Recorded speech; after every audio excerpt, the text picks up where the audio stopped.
Hello guys, this is Priyansh Gautam. बहुत बहुत स्वागत करता हूँ आपका आज के वीडियो में। आज हम पढ़ेंगे क्वेश्चन नंबर 23 का सॉल्यूशन, है ना। उसमें हमारा एप्लीकेशन ऑफ डेरिवेटिव्स चल रहा था और लास्ट क्लास में मैंने क्वेश्चन नंबर 22 कवर करवाया था और उसके पहले मैंने आपको कॉन्सेप्ट समझा दिए थे और बेसिक्स इसका सब कवर कर दिया था। तो आज हम इसका क्वेश्चन नंबर 23 देखने वाले हैं। ये बहुत इंपॉर्टेंट क्वेश्चन है, फेमस क्वेश्चन है। ये ऑल इंडिया CBSE 2014 में पूछा जा है और स्कूल एग्जाम्स में जितने क्वेश्चन आते हैं उसमें से ये सबसे ज़्यादा पूछा जाता है, बहुत इंपॉर्टेंट है। ठीक है, तो आप साथ में एक NCERT बुक रखना, जिसमें क्या हो कि मैं जो भी पढ़ते हूँ तो आप साथ साथ में चलते आना। ठीक है, और भी बेसिक टर्म्स का यहाँ पे मैं लिख दूंगा जो भी ज़रूरत होगी। ठीक है, तो आज क्वेश्चन नंबर 23 हम स्टार्ट देखने वाले हैं। ठीक है, इसी के साथ आज का वीडियो हम स्टार्ट करते हैं। Prove that the volume of largest cone that can be inscribed in a sphere of radius r is 8/27 of the volume of sphere. इसमें सबसे पहली चीज़ हमको क्वेश्चन पढ़ना चाहिए। क्वेश्चन में जो जो बोला गया है और जो टर्म्स का इस्तेमाल किया है उसको हमको ध्यान से समझना है। ठीक है, जैसे यहाँ पे सबसे पहले बोला जा रहा है वॉल्यूम ऑफ लार्जेस्ट कोन। अब कोन तो कौन होती है, चाहे लार्जेस्ट हो चाहे स्मॉलेस्ट। फिलहाल हमको समझना ये है कि यहाँ पे बोला जा रहा है volume of cone. Volume of कोन एक मतलब स्फीयर है, ध्यान समझना। वरना prove that the volume of largest cone that can be inscribed in a sphere. एक स्फीयर है और स्फीयर के अंदर एक कोन है। उस कोन का जो वॉल्यूम है वो इक्वल है 8/27 इंटू वॉल्यूम ऑफ स्फीयर का। मतलब कि वॉल्यूम ऑफ कोन जो है, volume of cone is equal to 8/27 into volume of sphere. ये हमको प्रूव करके बताना है। तो सबसे पहली चीज़ तो यहाँ पे क्या बोला है, volume of cone, volume of sphere. तो इन सबके सबसे पहले तो फॉर्मूला लिख लो, है ना। इसके क्या है, जब भी इस टाइप के क्वेश्चंस आते हैं तो सबसे पहले इनमें फॉर्मूला लिखना चाहिए। जिससे क्या होता है, एकदम कॉन्सेप्ट में एकदम हिट करते हैं, समझ में आता है कि हाँ ये फॉर्मूला लग सकता है इससे रिलेटेड। ठीक है, तो यहाँ पे सबसे पहले क्या बताया हूँ, यहाँ पे वॉल्यूम ऑफ कोन का फॉर्मूला लिख दिया हूँ 1/3πr² और वॉल्यूम ऑफ स्फीयर का फॉर्मूला लिख दिया हूँ 4/3πr³। लास्ट में ऐसा हमको प्रूव करके बताना है 8/27 टू वॉल्यूम ऑफ स्फीयर। मतलब इस तरीके का हमको आंसर लेके आना है। तो सबसे पहली चीज़ तो यहाँ पे हमको क्या करना पड़ेगा, डायग्राम ड्रॉ करना पड़ेगा। सबसे पहली चीज़ डायग्राम बनाओ। मैंने पिछले वीडियो में बताया था, सबसे पहले डायग्राम बनाओ, फिर एजम्पशन लो कि हम इसको R ले, इसको हम इसको R ले रहे हैं, फिर हम इसको हाइट ले रहे हैं, H ले रहे हैं। ठीक है, इस तरीके से। तो सबसे पहले यहाँ पे हम टर्म्स लिख देते हैं, कोन है, स्फीयर है। ठीक है ना, कोन है, स्फीयर है, ये सारी चीज़ें हमको यहाँ पे दी हुई हैं। ठीक है, तो हम क्या करेंगे, सबसे पहली चीज़ ध्यान से समझना। सबसे पहले हम बनाएंगे इसका डायग्राम। सबसे पहली चीज़ देखो, सर्कल बनाते हैं अपन, स्फीयर बनाते हैं। स्फीयर हमारा कुछ इस तरीके का होगा। ठीक है ना, ये हमारा स्फीयर हो गया और इसके अंदर क्या है, एक कोन इंस्क्राइब्ड है। ठीक है, इंस्क्राइब्ड का मतलब उसके अंदर है, सर्कल के या फिर स्फीयर के अंदर है। ये बन गई मेरी कोन।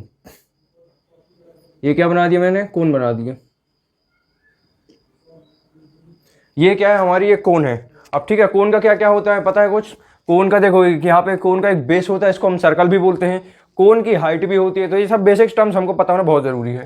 ठीक है, तो सबसे पहले चीज़ हम क्या करेंगे, इसकी हाइट, हाइट की चलेंगे। तो यहाँ से हमने इसको लाइन ड्रॉ कर दिया, यहाँ से भी हमने बेस की लिए क्या कर दिया, लाइन ड्रॉ कर दिया। ठीक है, अब इसके हम कुछ नाम दे देते हैं। नाम हम क्या दे सकते हैं, सपोज ABCD।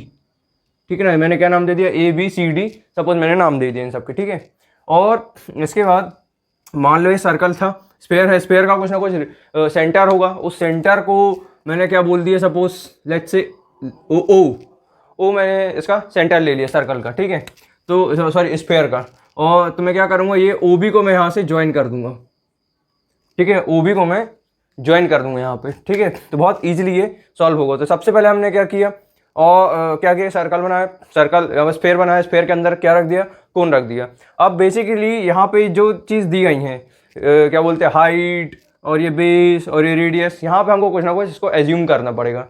ठीक है, तो मैं क्या करता हूँ, ये जो BD है, BD क्या है, कोन, ये कोन दिख रही है, ये पूरी एक कोन है। कोन का ये बेस है पूरा अंदर का, और इस बेस में BD है। BD क्या है, एक रेडियस है, किसका, बेस का, मतलब एक सर्कल का रेडियस है। ठीक है, कोन का। तो उस रेडियस को मैं क्या ले सकता हूँ, X। सपोज मैं X ले लिया इसको। ठीक है, मान लो BD मैंने X ले लिया। ठीक है, उसको अभी फिलहाल मैं यहाँ पे लिख देता हूँ, BD is equal to X ले लिया। ठीक है, लिखते चले आऊँगा, समझते चले आना। ठीक है, और सपोज ये हाइट है, कोन की हाइट है। ठीक है, CD, तो इसको मैं क्या ले सकता हूँ, हाइट को H ले सकता हूँ। ठीक है, सपोज फिर मैंने CD को क्या ले लिया, H, है ना। H नहीं, आप चाहो तो उसको Y भी ले सकते हो, कोई ऐसी प्रॉब्लम नहीं है। है ना। अब यहाँ पे हमने एक्स डी एस लिए, मैं इसको साइमल्टेनियसली वाई ले लेता हूँ, ठीक है, तो बहुत ईजी हो जाएगा सॉल्व करने में। तो बी डी मैंने ले लिया एक्स, ठीक है, तो ए डी भी क्या है, रेडियस ही है ये भी सर्कल का, ठीक है, तो इसको भी हम एक्स बोलेंगे। और सी डी जो था, सी डी हमने वाई लिए हैं, ठीक है, तो यहाँ पे हम इसे लिख देंगे वाई। यार चलो हटाओ, खाली याद रखना हमने इसको वाई ले लिया, ठीक है। ये सेंटर था सर्कल का, जो सेंटर है वो ये है ओ हमने क्या ले लिया, सी डी को वाई ले लिया, ठीक है। और ध्यान से समझना, अब इसके बाद क्वेश्चन में और बोला गया है स्फीयर है ना, prove that the volume of largest cone that can be inscribed in a surface of radius R. Surface of radius R का मतलब है कि जो स्फीयर है उस स्फीयर का रेडियस हमको ऑलरेडी गिवन दिया हुआ है कैपिटल आर से, ठीक है। तो जो स्फीयर है, स्फीयर मेरा क्या है, ये बड़ा सा चक्री मतलब स्फीयर है, तो इसका जो रेडियस हमको ऑलरेडी गिवन है वो क्या है, कैपिटल आर। तो ये कैपिटल आर क्या हो जाएगा, ये सेंटर है, सेंटर से स्फीयर तक ये क्या है, एक रेडियस है, तो ओ बी क्या हो जाएगा, इस स्फीयर का रेडियस हो जाएगा क्या, ओ बी। ओ बी एक स्फीयर का रेडियस है, तो ओ बी को हम क्या लिखेंगे, ओ बी को हम लिखेंगे कैपिटल आर, क्योंकि स्फीयर का रेडियस हमको कैपिटल आर क्वेश्चन में गिवन था, तो हम यहाँ लिख देंगे O B is equal to capital R, ठीक है। और इसी तरीके से ओ सी भी क्या है, एक रेडियस है, स्फीयर का रेडियस क्या है, ओ सी, तो इसको भी हम क्या बोलेंगे, आर, ठीक है। ये बेसिक टर्म्स है, इसको जरूर लिखना, ठीक है। मैं डायरेक्ट लिख दूँ, अभी इसमें एक चीज़ और लिखनी है, यहाँ पे एज्यूम करना पड़ेगा, लेट क्या एज्यूम करेंगे, let X be the radius of base of cone and height be and Y be the height of cone, ठीक है। इसको आप चाहो तो लिख सकते हो, लेट एक्स बी द जो चाहो लिख सकते हो, x be radius of base of cone and Y be height, ठीक है, y be height of cone, ठीक है। ये बेसिक टर्म्स है, इसका डिफाइन करना बहुत जरूरी है कि हम किसको क्या ले रहे हैं, ठीक है। और कोन है जो कि क्या है, इंस्क्राइब्ड एक स्फीयर के अंदर, तो इसी के स्टेटमेंट के आगे लिख देना हाइट ऑफ कोन, है ना, विच इंस्क्राइब्ड, और जो कोन है वो क्या है, इंस्क्राइब्ड है एक स्फीयर के अंदर, यहाँ पे लिख देंगे विच इंस्क्राइब्ड इन अ स्फीयर, एक स्फीयर के अंदर हमारी कोन है, ठीक है। और स्फीयर का जो रेडियस है वो क्या है, sphere of radius capital R, capital R क्या है, रेडियस है स्फीयर का, ठीक है। तो ये स्टेटमेंट लिखना बहुत जरूरी है, इस स्टेटमेंट के बाद ये लिखना, पहले मत लिखना, ठीक है। इसको मैं रफ कर रहा हूँ क्योंकि ये स्टेटमेंट ये बाद में लिखना था, तो पहले हम क्या लिखेंगे, पहले हम ये लिख देंगे पूरा स्टेटमेंट, फिर उसके बाद ये, तो B D equal to x हो जाएगा, ये चाहो तो ऐसा भी ऊपर नीचे करके लिख सकते हो, कोई फर्क नहीं पड़ता, ठीक है, एक ही चीज़ है, ठीक है। अब इसके आगे हम बढ़ेंगे, क्या कर सकते हैं इसमें, ठीक है। तो पहले तब पॉज करके इसको नोट कर लो, ठीक है, ठीक है यार, आई होप कि आपने पॉज करके नोट कर लिया होगा। अब हम आगे बढ़ते हैं। देखो सबसे पहले चीज, ट्रायंगल ओबीडी में हम क्या कर सकते हैं, पाइथागोरस थ्योरम लगाएंगे, इससे क्या होगा, इजीली कुछ ना कुछ वैल्यू हमको मिलेगी, ठीक है। तो पाइथागोरस थ्योरम लगाते हैं और कुछ वैल्यू निकालेंगे इससे, ठीक है। तो क्या है, in triangle O B D, right triangle है, तो इसमें हम क्या लिख देंगे, पाइथागोरस थ्योरम क्या कहता है, हाइपोटेनस का square O B square is equal to perpendicular का square O D square plus B D का स्क्वायर, ठीक है, बी डी का स्क्वायर। आप ध्यान से समझना, ओ डी को हम क्या लिखेंगे, हमारे पास ओ सी है, बी डी है, सी डी है, ओ बी है, बट हमारे पास ओ डी नहीं है, तो ओ डी को मैं क्या लिख सकता हूँ, ये पूरा क्या है ओ डी, और ये ओ डी किससे मिलके बना है, यदि मैं इस पूरे सी डी को मैं ओ सी से माइनस कर दूँ तो मेरे पास क्या आएगा, ओ डी आ जाएगा। बात समझ में आ रही है, मेरे पास ये पूरा सी डी है, ठीक है, और इस सी डी से यदि मैं ओ सी हटा देता हूँ तो मेरे पाज ओ डी बच जाता है, बस इतना समझ लो। तो इस यहाँ पे लिखने पहले इसी के साथ एक चीज़ और लिख देना, क्या, O D is equal to C D minus C O, ठीक है ना, सी डी माइनस सी ओ या फिर सी डी माइनस ओ सी। तो क्या हो जाएगा फाइनली, ये ओ डी की मेरे पास जो वैल्यू आएगी वो ये रहेगी, सी डी क्या था मेरे पास, वाई था, तो सी डी को मैं लिख दूंगा वाई माइनस सी ओ, ये पूरा सी ओ है, सी ओ क्या है, रेडियस है, किसका, स्फीयर का रेडियस, जिसको मैंने क्या लिया था स्फीयर का रेडियस आर दिया था, कैपिटल आर, तो वाई माइनस आर हो जाएगा। तो ये किसकी वैल्यू निकली, ओ डी की वैल्यू निकली, बहुत इंपॉर्टेंट चीज़ है यहाँ पे। तो ये तीनों की वैल्यू हम क्या करेंगे, इसमें पुट कर देंगे। तो ओ बी स्क्वायर क्या है मेरे पास, कैपिटल आर स्क्वायर, तो capital R square is equal to O D square क्या आएगा, ये वाई माइनस आर का whole square, Y minus R का whole square plus B D square क्या है यहाँ पे, ये एक्स, ये आ जाएगा क्या, एक्स स्क्वायर, ठीक है, समझ में आ रहा है। इसको हम और से सॉल्व कर देते हैं, तो R square is equal to Y minus R का होल स्क्वायर क्या कहता है, Y square plus R square plus 2YR, ठीक है ना, A square plus B square plus 2AB वाली आइडेंटिटी है, ठीक है। प्लस नहीं आएगा, माइनस आएगा, क्योंकि यहाँ पे क्या है माइनस दिया था, सॉरी, ठीक है। तो हम क्या लिख देंगे, माइनस लिख देंगे, ठीक है ना। A square plus B square minus 2AB, ठीक है, ए माइनस बी की होल स्क्वायर की आइडेंटिटी थी, plus X square as it is. अब हम क्या करेंगे, यहाँ से समझना, अब हम ये पूरे स्टेटमेंट को, मतलब ये पूरी चीज़ को यहाँ पे शिफ्ट कर देंगे, एक्स स्क्वायर की वैल्यू यहाँ से निकाल लेंगे, ठीक है। तो आर स्क्वायर माइनस ये वाई स्क्वायर यहाँ आ जाएगा, माइनस आर स्क्वायर यहाँ आ जाएगा, यहाँ आके प्लस 2YR हो जाएगा, इज इक्वल टू क्या बचेगा, एक्स स्क्वायर, ठीक है, एक्स स्क्वायर बस बचेगा। तो अब देखते हैं ये कट पे क्या क्या कट आएगा यहाँ से। सबसे पहली चीज़ यहाँ से आर से आर स्क्वायर से आर स्क्वायर यहाँ पे कैंसिल हो जाएगा, और मेरे पास क्या बचेगा यहाँ पे, यहाँ पे लिख देता हूँ माइनस वाई, ठीक है, माइनस वाई रहा plus 2YR plus 2YR is equal to क्या है, is equal to x square है, ठीक है। यहाँ तक क्लियर है, समझ में आ रहा है अच्छे से, मजे से पूरा सब दिख रहा है, मैं देख तो रहा हूँ, गायब तो नहीं हुआ, ठीक है, अच्छे समझ में आ गया। अब इसके बाद हम क्या करेंगे, वाई कॉमन निकालेंगे यहाँ से, तो वाई यहाँ से निकलेगा common, -1 + 2R is equal to x square. कुछ गड़बड़ तो नहीं हुई, नहीं सही है। तो हम यहाँ पे लिख सकते हैं x square is equal to, या फिर चाहो तो उसको ऐसे भी नए, ऐसे नई भी करके लिखो तो चल जाएगा, इसको ऐसे भी लिख सकते हो, देखो, ठीक है, इसको ध्यान से देखना, ऐसे भी लिख सकते हैं। इसको हम लिख देंगे 2YR - Y is equal to x square, ठीक है ना। एक तरीका ये भी है इसको सॉल्व करने का, ठीक है।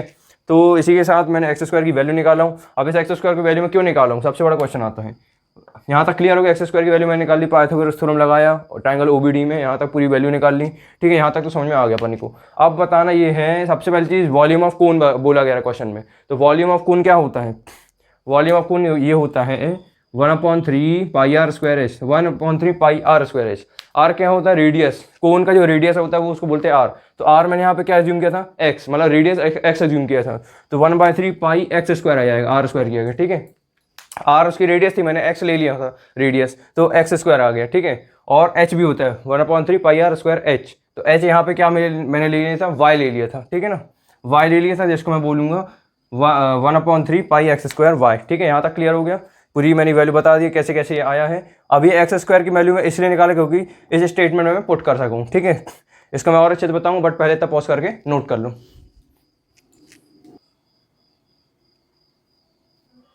ठीक है यार, अब आगे बढ़ते हैं। यहाँ पे मैंने इसको इक्वेशन नंबर 1 पुट कर लिया, ठीक है, इक्वेशन नंबर 1 डाल दिया, क्योंकि इसका अभी लास्ट में यूज़ करना पड़ेगा। 2YR - Y is equal to x square मेरा आ चुका था, ठीक है। अब मैंने आपको बताया था वॉल्यूम ऑफ कोन हमको यहाँ पे लगाना पड़ेगा, ठीक है। तो मैं यहाँ पे एज्यूम कर लेता हूँ, let volume of cone is equal to capital V, ठीक है। वॉल्यूम ऑफ कोन मैंने क्या ले लिया, कैपिटल V ले लिया।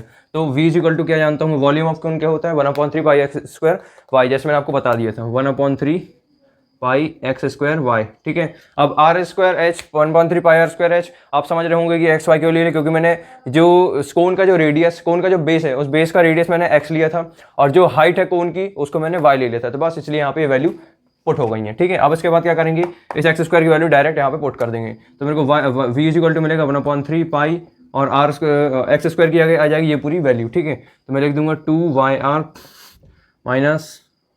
- Y, ठीक है, इंटू वाई, ठीक है। वाई 2 बार आ गया, अच्छे से हम सॉल्व कर देंगे इसको, देखो, ठीक है। मेरे पास इधर तक क्लियर हो गया। अब मैं क्या करूँगा, वाई को अंदर मल्टीप्लाई कर लूँगा, ठीक है। तो क्या आएगा ये मेरे पास π/3 एज इट इज बचा, इंटू वाई को मैं अंदर लाऊंगा तो 2y² - y²। पहले तो पॉज करके नोट कर लो गाइस, यहाँ पे एक करेक्शन कर लेना, 2YR - y, यहाँ पे y² आएगा, ठीक है ना। यहाँ पे एक स्क्वायर बस नहीं लिखा हूँ मैंने, बाकी y² था लास्ट में, ठीक है। तो वो उस y को आप सही कर लीजिए, ठीक है। यहाँ पे क्या है 2YR - y² equal to x² last में मेरा आ चुका था। तो अब यहाँ पे हम क्या करेंगे, यहाँ पे जो अगर वैल्यू छूट गई तो उसको हम लिख लेते हैं, इसको हटा देते हैं जल्दी से, ठीक है। अच्छा हमने जल्दी देख लिया, 2YR - y² था ये, ठीक है। और अपॉन ये मल्टीप्लाइड में आ गया y, x² की वैल्यू पूरी मैंने यहाँ पे लिख दी, इंटू y है। अब मैं क्या करूँगा, इस y को अंदर मल्टीप्लाई कर दूंगा, तो मेरे पास क्या आ जाएगा 2y²R, ठीक है। और ये y² इंटू y क्या हो जाएगा, y³ हो जाएगा, y⁻³ हो जाएगी, ठीक है ना, क्योंकि 2 y थे और एक y और मल्टीप्लाई होगा अंदर, तो y⁻³ हो जाएगा, ठीक है। तो मेरा ये आ गया आंसर। अब मैं क्या करूँगा, इसको डिफरेंशिएट करूँगा, ठीक है ना। डिफरेंशिएशन करेंगे किसके रिस्पेक्ट में, हमेशा वेरिएबल के रिस्पेक्ट में डिफरेंशिएट करना पड़ता है। फिलहाल हमको यहाँ पे y दिख रहा है, दैट मीन्स यहाँ पे हमको y के रिस्पेक्ट में डिफरेंशिएट करना है, ठीक है। तो हम क्या लिख देंगे, dv/dy। तो मैं लिखूंगा क्या, डायरेक्ट π/3, ठीक है। 2 इंटू आर, ये क्या है सब मल्टीप्लाई में है, तो 2r को तो मैं सीधे बाहर रख कर दूंगा। और y² का डेरिवेटिव हम निकालेंगे तो क्या आएगा, 2i आएगा, 2y आएगा, ठीक है। और y क्यूब का डेरिवेटिव हम निकालेंगे तो 3y² आएगा, 3y² आ जाएगा, ठीक है। पहले तब पॉज करके नोट कर लो, समझ में आ गया होगा आई थिंक, ठीक है। अब इसको हम आगे उसको और हम सॉल्व करते आएंगे। तो क्या था मेरा dv/dy इज इक्वल टू क्या था, π/3 बाहर हो जाएगा, इंटू 2 हो जाएगा 4yr, और 3y² एज इट इज आ जाएगा, minus 3y² as it is आ जाएगा, ठीक है। अब हम क्या करेंगे, फर्स्ट ऑर्डर डेरिवेटिव निकालने के बाद हम क्या करते हैं, सेकंड ऑर्डर डेरिवेटिव भी निकाल रहे हैं, मतलब हम दोबारा डिफरेंशिएट करते हैं, ठीक है। तो यहाँ पे हम क्या करेंगे, 2 बार इसको डिफरेंशिएट कर देंगे, एक बार तो हो गया, अब दूसरी बार करते हैं इसी को, ठीक है। तो मैं क्या लिख दूंगा, d2v/dy² इज इक्वल टू क्या हो जाएगा, π/3 एज इट इज बाहर आ गया, इंटू 4yr। तो 4r तो चलो मल्टीप्लाई में हमने इसको बाहर कर लिया। अब अगर हम y का भी डिफरेंशिएट करेंगे विद रिस्पेक्ट टू y तो 1 आता है, ठीक है ना। y का differentiation with respect to y क्या होता है, 1 होता है। तो 4r एज इट इज हो जाएगा, माइनस एज इट इज हो जाएगा, 3 मल्टीप्लाई में 3 भी एज इट इज हो जाएगा। अब y² को डिफरेंशिएट करेंगे तो वो 2y हो जाएगा, ठीक है। तो हो जाएगा क्या, 2y हो जाएगा, ठीक है। अब हम क्या करेंगे, अंदर मल्टीप्लाई कर लेंगे, इसको सॉल्व कर लेते हैं और अच्छे से। तो π/3 इंटू 4r माइनस 3 × 6y, ठीक है। यहाँ तक क्लियर है, सेकंड ऑर्डर डेरिवेटिव आ चुका है, d2v/dy², ठीक है। यहाँ तक समझ में आ गया होगा, पॉज करके इसको भी नोट कर लो, ठीक है। अब हम क्या करेंगे, सेकंड ऑर्डर डेरिवेटिव निकालने के बाद हमको ये करना पड़ता है कि जो हमारा फर्स्ट ऑर्डर डेरिवेटिव आता है उसको हम इक्वल टू 0 पुट करना पड़ता है, ठीक है ना, मैक्सिमा और मिनिमा का पॉइंट निकालने के लिए। तो यहाँ पे लिखेंगे फॉर मैक्सिमा और मिनिमा, ठीक है, फॉर मैक्सिमा और मिनिमा, या फिर पॉइंट ऑफ मैक्सिमा और पॉइंट ऑफ मिनिमा। तो आप लिख सकते हो क्या, dv/dy इज इक्वल टू 0। तो ठीक है, dv/dy इज इक्वल टू 0, मतलब फर्स्ट ऑर्डर डेरिवेटिव को इक्वल टू हम 0 पुट करेंगे। और dv/dy मेरा क्या आया था, ये आया था मेरा π/3 4yr माइनस 3y²। ये मेरी वैल्यू आ गई थी किसकी, dv/dy की मेरी क्या वैल्यू आ गई थी, ये वैल्यू आ गई थी π/3 into 4yr minus 3y² equal to 0। अब हम क्या करेंगे, इसको इधर उधर मल्टीप्लाई करेंगे, π/3 वहाँ जाएगा, 0 हो जाएगा, ठीक है। तो क्या बचेगा मेरे पास, 4yr minus 3y² is equal to 0 बचेगा, ठीक है। इसको हम और अच्छे से यहाँ पे सॉल्व कर लेते हैं, ठीक है। नोट करने का मौका दे दूंगा अभी, फिलहाल अभी समझ लो। तो इसको क्या करेंगे, 3y² को हम वहाँ पे शिफ्ट कर देंगे।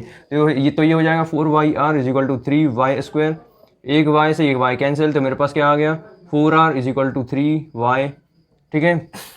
इधर तक क्लियर हो गया। अब हमारी किसकी वैल्यू आ गई, y की वैल्यू, यहाँ से हमको मिल जाएगी y की वैल्यू, y की वैल्यू क्या आई, 4r/3, ठीक है ना। 4r/3 क्या आ गई, मेरी y की वैल्यू आ गई। अब हम इस y की वैल्यू को क्या करेंगे, इस y की वैल्यू को उठा के हम सेकंड ऑर्डर डेरिवेटिव में पुट करेंगे। मैंने आपको बताया था लास्ट क्लास में, पूरे रूल्स समझा दिए थे। अगर किसी ने वो वीडियो नहीं देखा हो तो नीचे डिस्क्रिप्शन पे लिंक दूंगा, तो फंडामेंटल्स के सारे वीडियो देख के आना, ठीक है। तो y की वैल्यू बता दी 4r/3, ठीक है। अब इसकी वैल्यू कहाँ पुट करेंगे हम, सेकंड ऑर्डर डेरिवेटिव में। तो सेकंड ऑर्डर डेरिवेटिव क्या है, π/3 4r माइनस 6y, ठीक है। तो पहले इतना पॉज करके नोट कर लो, फिर हम आगे बढ़ेंगे, ठीक है यार। अब हम आगे बढ़ते हैं, at y is equal to 4r/3 हम सेकंड ऑर्डर डेरिवेटिव में पुट करके देखते हैं। तो d2v/dy² इज इक्वल टू क्या आएगा, π/3 एज इट इज आ जाएगा, 4r एज इट इज आएगा, माइनस 6 इंटू, अब ध्यान से सुनना, 6y है, तो y की वैल्यू हमको यहाँ पे पुट कर देने, किसमें, सेकंड ऑर्डर डेरिवेटिव में, ठीक है। सेकंड ऑर्डर डेरिवेटिव में क्या करूँगा, y की वैल्यू पुट कर दूंगा। तो क्या हो जाएगा, 6 इंटू, यहाँ पे क्या था 4r/3, तो 3 1 3 3 2 6, तो कट आएगा, तो 2 इंटू 4 क्या होगा, 8, ठीक है। तो उसको और सॉल्व कर लेंगे, तो मेरी वैल्यू क्या आएगी, π/3 इंटू 4r माइनस 4 2 8r। तो क्या आएगा मेरा answer, suppose 4r minus 8r है, तो क्या बचेगा, ये माइनस 4r। तो इसको मैं और अच्छे से लिखूँ तो माइनस 4r π/3 है ना। एट द एंड इसका आंसर क्या आया, नेगेटिव में आ गया, ठीक है। सेकंड ऑर्डर डेरिवेटिव जब नेगेटिव में आता है तो वो पॉइंट ऑफ मैक्सिमा कहलाता है, ठीक है। हमेशा बात याद रखना, पिछले वीडियो में मैंने बताया था कि अगर सेकंड ऑर्डर डेरिवेटिव माइनस में आ रहा है, मतलब वो क्या, पॉइंट ऑफ मैक्सिमा है ना, पॉइंट ऑफ लोकल मैक्सिमा है। और अगर उसकी वैल्यू पॉजिटिव आ रही है, 0 से ज़्यादा आ रही है, ग्रेटर देन 0 आ रही है, तो उसको हम बोलते हैं पॉइंट ऑफ लोकल मिनिमा। यहाँ पे फिलहाल ये क्या हो रहा है, माइनस में वैल्यू आ रही है, माइनस का मतलब क्या है, 0 से कम है, दैट मीन्स यहाँ पे मैं लिख दूंगा क्या, लेस देन 0। तो मैं यहाँ पे हमको क्या समझ में आया कि 0 से कम है, दैट मीन्स ये पॉइंट ऑफ मैक्सिमा है, ठीक है। पॉइंट ऑफ मैक्सिमा आ गया, मतलब हमने प्रूव करके बता दिया कि मैक्सिमम वॉल्यूम है, ठीक है। उसको अब और आगे हम सॉल्व करते हैं, ठीक है। तो हम लिख देंगे therefore y is equal to 4r/3 is a point of maxima, ठीक है, बस इतना याद रखना, पॉइंट ऑफ मैक्सिमा या फिर लोकल मैक्सिमा भी लिख सकते हो, ठीक है। तो इधर तक यहाँ पे पूरा क्लियर हो गया, समझ में आ गया, आधे से ज़्यादा मार्क्स यहीं पे मिल जाएंगे, 5 मार्क्स तो यहीं पे मिल जाएंगे, ठीक है ना। बस अब इसको मेरे को ये बस और प्रूव करके बताना, ऑलमोस्ट क्वेश्चन खत्म हो चुका है, ठीक है। तो इतना पॉज करो, पहले नोट करो, फिर हम और आगे बढ़ते हैं। सबसे पहली चीज़ देखो, मैंने स्टार्टिंग में कोई वैल्यू निकाली थी 2yr minus y square equal to x square, ठीक है। तो मेरी कौन सी वैल्यू की थी, y इक्वल टू 4r/3, ये मेरे पास वैल्यू आ चुकी थी, ठीक है। तो अब मेरे को क्या करना है, यहाँ पे मेरे को क्वेश्चन में लास्ट में क्या प्रूव करना था, volume of cone, volume of कोन मेरे को प्रूव करना था। तो अब हम क्या करेंगे, सबसे पहले वॉल्यूम ऑफ कोन लिखेंगे। वॉल्यूम ऑफ कोन क्या जानते हैं हम, 1/3 पाई एक्स स्क्वायर वाई, ठीक है ना। एक्स क्या हो गया, बेस हो गया, बेस का रेडियस हो गया एक्स, और हाइट हो गई क्या, वाई, है ना। कोन की हाइट क्या हो गई, वाई हो गई, ठीक है। तो हम क्या करेंगे, वैल्यू पुट करना स्टार्ट करेंगे। 1/3 पाई लिखा मैंने, ठीक है। एक्स स्क्वायर की आगे क्या आ जाएगा, ये पूरी वैल्यू आ जाएगी, ठीक है। तो इसको हम क्या लिख सकते हैं, 2yr माइनस वाई स्क्वायर, ठीक है। हाँ, अब तो 2yr माइनस वाई स्क्वायर मैंने लिख दिया इंटू वाई, ठीक है ना। क्या लिख देंगे, इंटू वाई लिख देंगे, ठीक है। अब हम क्या करेंगे, इसके बाद y की जो वैल्यू है उठा के सीधे पुट कर देंगे। तो 1/3 पाई 2, अब यहाँ से क्या होगा, एक y कॉमन निकाल सकता है, तो y कॉमन निकाल देते हैं। तो 2r माइनस वाई बस बचेगा, और इंटू ये वाई स्क्वायर बाहर आ जाएगा, मतलब एक y निकालेंगे तो ये y इंटू वाई स्क्वायर बनेगा, ठीक है। इधर तक समझ में आ गया, समझ में आ गया यहाँ तक। उसके बाद हम क्या लिखेंगे, पाई/3 2r माइनस वाई की वैल्यू क्या थी, ये थी 4r माइनस 3, तो उसको वैल्यू पुट कर दो उठा के, 4r/3 इंटू वाई स्क्वायर। ध्यान से सुनना, क्या करेंगे, वाई स्क्वायर की वैल्यू क्या है, ये है, तो वाई स्क्वायर मतलब 4r/3 का होल स्क्वायर, तो 4r/3 का होल स्क्वायर हो जाएगा। क्लियर है यहाँ तक। और क्या होगा, उसके बाद हम और सॉल्व कर लेंगे, तो क्या होगा, पाई/3 as it is into 3 2 6, LCM ले लेंगे तो 6r माइनस 4r/3 इंटू 4 से क्या होता है 16, ये आएगा 16 इंटू आर स्क्वायर बनेगा, ठीक है ना। आर का उसको होल स्क्वायर मतलब r/3 का स्क्वायर मतलब 9, ठीक है। यहाँ तक क्लियर हो गया। अब मेरे को क्या करना है, पहली चीज़ तो ये 8/27, तो इसका फिगर पहले लिख लो बाहर, इतना पहले हम और सॉल्व कर लेते हैं, ठीक है। तो अब मैं थोड़ा इतना बार ड्रफ कर रहा हूँ, ठीक है, ठीक है। बचा हुआ पार्ट पूरा हम यहाँ पे निपटा देते हैं। तो क्या बचा, इज इक्वल टू पाई/3, ठीक है, 6r माइनस 4r 2r बचता है, ठीक है, इंटू 2r/3 इंटू 16r² 9, ठीक है। इसको और अच्छे सॉल्व कर देना। वॉल्यूम ऑफ स्फीयर क्या होता है, 4/3 पाई r क्यूब, बट ये स्मॉल r है, हमने यहाँ पे रेडियस क्या दिया हुआ था, स्फीयर का रेडियस कैपिटल R दिया हुआ था, मतलब हमको 4/3 पाई r क्यूब वाला निकालना पड़ेगा। तो r क्यूब तो ये बन जाएगा। सबसे पहली चीज़ 8/27 हमको दिख रहा है, हाँ दिख रहा है, ठीक है। देखो 16 को मैं क्या लिख सकता हूँ, 8 इंटू 2, तो क्या है यहाँ पे सिर्फ 2, यहाँ पे सिर्फ 2 बचेगा, और 8 को मैं बाहर निकाल लूँगा, 8 बाहर आ गया, ठीक है। तो 3 इंटू 9 27 होता है, तो मैं 27 भी निकाल दूंगा। अब अंदर सिर्फ बचेगा, ध्यान से सुनना, अब अंदर क्या बचेगा, यहाँ पर 2 है, r cube, r square into r क्या हो जाएगा, आर क्यूब हो जाएगा, ठीक है। पाई हो जाएगा, जो बचा था पाई भी हो गया, इंटू क्या है, यहाँ पे मैंने 8 बाहर निकाला तो क्या बचेगा, यहाँ पे 2, यहाँ पे 2 बचेगा, अपॉन क्या बचेगा, 3 बचेगा, ठीक है। क्या बचेगा, 3 बचेगा, ठीक है। फाइनली मेरा आंसर आ चुका, बस मेरे को उसको सॉल्व कर देना, मेरा आंसर खत्म हो जाएगा, ठीक है। क्या निकाल रहे थे हम, वॉल्यूम ऑफ कोन निकाल रहे थे, ठीक है। तो 8/27 इंटू 2 क्या हो जाएगा 4, पाई मैंने आगे लिख दिया r³/3, ठीक है। तो ये 4/3 पाई r³ क्या होता है, वॉल्यूम ऑफ स्फीयर होता है, ठीक है। ऑलमोस्ट खत्म हो गया क्वेश्चन। तो मैं यहाँ पे लिख दूंगा volume of cone is equal to 8/27 volume of sphere.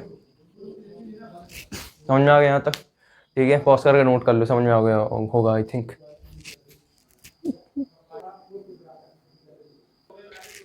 ठीक है यार, आई होप कि आपने इतना सब पॉज करके नोट कर लिया। बहुत बड़ा क्वेश्चन था बट इंपॉर्टेंट था, 6 मार्क्स में क्वेश्चन आता है, ये बहुत इंपॉर्टेंट क्वेश्चन था। बोर्ड एग्जाम में और स्कूल एग्जाम में सबसे ज़्यादा क्वेश्चन पूछा था, ये ऑल इंडिया 2014 का क्वेश्चन था, ठीक है। इस टाइप के क्वेश्चन आपको बहुत मिलेंगे, ठीक है। इसके जैसे कोई भी क्वेश्चन आएगा तो आप इसी मेथड को अप्लाई करके पूरा अच्छे से सॉल्व कर सकते हो। मैंने और भी वीडियोज़ बनाए थे और आगे अपलोड होंगे, मिसलेनियस के भी अपलोड कर दूंगा, ठीक है। इसी के साथ पढ़ाई करते रहो, प्रैक्टिस करते रहो, ये प्रैक्टिस से बनेगा। All the very best and bye, thank you.